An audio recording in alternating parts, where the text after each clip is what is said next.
राज्याचे उपमुख्यमंत्री अजित पवार यांचे 28 जानेवारी रोजी अपघातात निधन झाले. त्यानंतर राज्याचे मुख्यमंत्री देवेंद्र फडणवीस यांनी राजकीय दुखवटा जाहीर करण्यात आला. मात्र ज्या दिवशी अजितदादांचं निधन झालं त्याच दिवशी मंत्रालयातील जे अजितदादांकडे खातं होतं त्या खात्यातल्याच काही अधिकाऱ्यांनी काही संस्थांना असे प्रमाणपत्र देण्यात आले होते. या संबंधित राष्ट्रीय युवा काँग्रेसच्या वतीने आरोप करण्यात आले आहेत. आपल्यासोबत युवा काँग्रेसचे सरचिटणीस आहेत.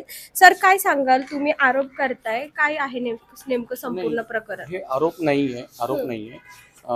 वस्तुस्थिती आहे जी आपण लोकांसमोर मांडतो आपल्या माध्यमातून. 28 जानेवारीला माननीय उपमुख्यमंत्री अजितदादांचं दुःखद निधन झालं आणि संपूर्ण राज्य हे शोकमग्न होतं. ह्या दरम्यान दादांच्या पार्थिवावर श्रद्धांजली अर्पण होत असताना दादा अल्पसंख्याक विकास विभागाचे मंत्री होते आणि तिथलेच काही अधिकारी, उपसचिव असतील किंवा त्यांच्या तत्सम जे काही अधिकारी असतील, त्यांच्या खालचे असतील, त्यांच्या सोबतचे असतील, त्या लोकांकडनं अल्पसंख्याक दर्जा प्रमाणपत्र हे वाटण्यात आलेले आहे. आता अल्पसंख्याक दर्जा प्रमाणपत्र जे त्याच्यावर माणिकराव कोकाटे हे तत्कालीन जे मंत्री होते दादांच्या अगोदर, ऑक्टोबरमध्ये त्यांनी राजीनामा दिलेला आणि त्यांनी त्याच्या आधी 12 तारखेला त्याच्यावर स्थगिती आणलेली की तुम्ही हे प्रमाणपत्र देण्यात येऊ नये. परंतु नोव्हेंबर, डिसेंबर, जानेवारी 27 पर्यंत एकही प्रमाणपत्र दिलं गेलेलं नसताना 28 तारखेला दादांचं ज्यावेळेस निधन होतं, दुपारनंतर राज्याचे मुख्यमंत्री देवेंद्रजी यांच्यामार्फत शासकीय दुखवटा जाहीर करण्यात येतो आणि त्यासोबतच सुट्टी दिली जाते. परंतु आपले काही अधिकारी आहेत, महाशय आहेत, त्यांनी म्हणजे दादांच्याच मंत्रालयातील, त्यांनी दुपारनंतर तिथं अप्रुव्हल देण्यास सुरुवात केलेली. हे अप्रुव्हल यांनी कोणत्या बेसिसवर दिले आणि का दिले? तुम्हाला कोणी परवानगी दिली? तुम्हाला थोडी संवेदना नाही आहे की राज्याचे उपमुख्यमंत्री यांचं ॲक्सिडेंटल डेथ झालेली आहे? एवढा संवेदनशील हा विषय पूर्ण महाराष्ट्र त्या दिवशी म्हणजे रडत होता आणि तुम्हाला ते काही नसताना आपण कशा पद्धतीने काही संस्थांना फायदा पोचवू शकतो? कारण काय असतं, एकंदरीत अल्पसंख्याक दर्जा ज्यावेळेस त्या संस्थेला मिळतो तर त्यांना बऱ्याच सुविधा मिळतात, त्यांना बरेच सूट मिळतात, त्यांना बरेच अनुदान फंड्स मिळतात आणि ह्या गोष्टीसाठी सर्व हे घडलेलं. तुम्ही या संदर्भात कुणासोबत बोलणं झालं तुमच्या कोणत्या? आता आज सुनित्रा पवार सुद्धा आहेत पुण्यात. तुम्ही या संदर्भात त्यांच्यासोबत बोलणार आहात किंवा त्यांच्या कुणासोबत चर्चा करणार आहात? आम्हाला आज ही माहिती मिळाली आणि माहिती मिळायला मी आपल्याला बोलवलं होतं पत्रकारांना आणि जेणेकरून आपल्या माध्यमातून हाच विषय संपूर्ण महाराष्ट्रभर पोहोचेल.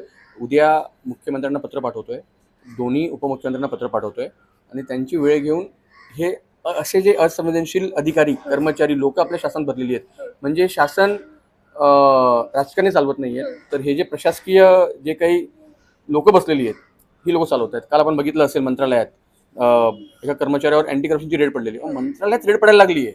म्हणजे ह्या पद्धतीने ह्या लोकांनी पूर्ण कॅप्चर केलेलं आहे. तर त्याच्यावर आमचा आक्षेप आहे. हा राजकीय विषय नाही आहे. हा विषय जो आहे हा संवेदनाचा एक पार्ट आहे. त्यामुळे आम्ही हा विषय घेतलेला आहे आणि आमची मागणी की या संबंधित जो कोणी असेल अधिकारी, आम्हाला त्यांची नावही धड माहीत नाही, त्यांच्यावर कारवाई होणं आवश्यक आहे. साधारणपणे किती संस्थांना प्रमाणपत्र देण्यात आलेले आहे? आमच्या माहितीस तो 20 संस्था आहेत आणि 20 संस्थांपैकी म्हणजे त्यांच्या साधारण 75 शाळा त्यांना देण्यात आलेले आहे. आता याच्यावर सही जे डिजिटली साईन, हे आम्ही असंच आणलेलं नाही आहे, डिजिटली साईन केलेली आहेत. Milind Shenoy, government of Maharashtra complaint authority and deputy secretary government of Maharashtra, यांच्या माध्यमातून हे सर्व बाहेर आलेलं आहे. म्हणजे अधिकारी जे संबंधित त्यांनी सही केली आहे त्यांचं नाव काय? Milind Shenoy, deputy secretary government of Maharashtra, उपसचिव. आता या संदर्भात तुम्ही त्यांच्यावरती काय कारवाई काय झाली पाहिजे? तर कळलं की त्यांनीच हे केलं तर कारवाई काय झाली पाहिजे? जे कोणी असतील त्यांच्यावर कारवाई नियमानुसार शासनातर्फे करण्यात यावी एवढी आमची इच्छा आहे, एवढी विनंती आहे. परत त्यांनी काहीतरी सिस्टम मॅनेज करावी, कारण ही सर्व मॅनेजमेंटवाली लोक आहेत. सिस्टम मॅनेज करावी आणि त्यांची कारवाई होऊ नये यासाठी ते पूर्ण 100% प्रयत्न करतील. परंतु याचा पाठपुरावा आम्ही 100% करणार. एकंदरीतच हे होते युवा सरचिटणीस. यांच्याकडनं यांनी सांगण्यात आले आहे की शासकीय दुखवटा असताना प्रमाणपत्र देणे, संस्थांना असे प्रमाणपत्र देणे हे चुकीचं आहे आणि जे संबंधित अधिकारी आहे यांच्यावरती लवकरात लवकर कारवाई व्हावी अशी मागणी त्यांनी मोठ्या प्रमाणात केलेली आहे.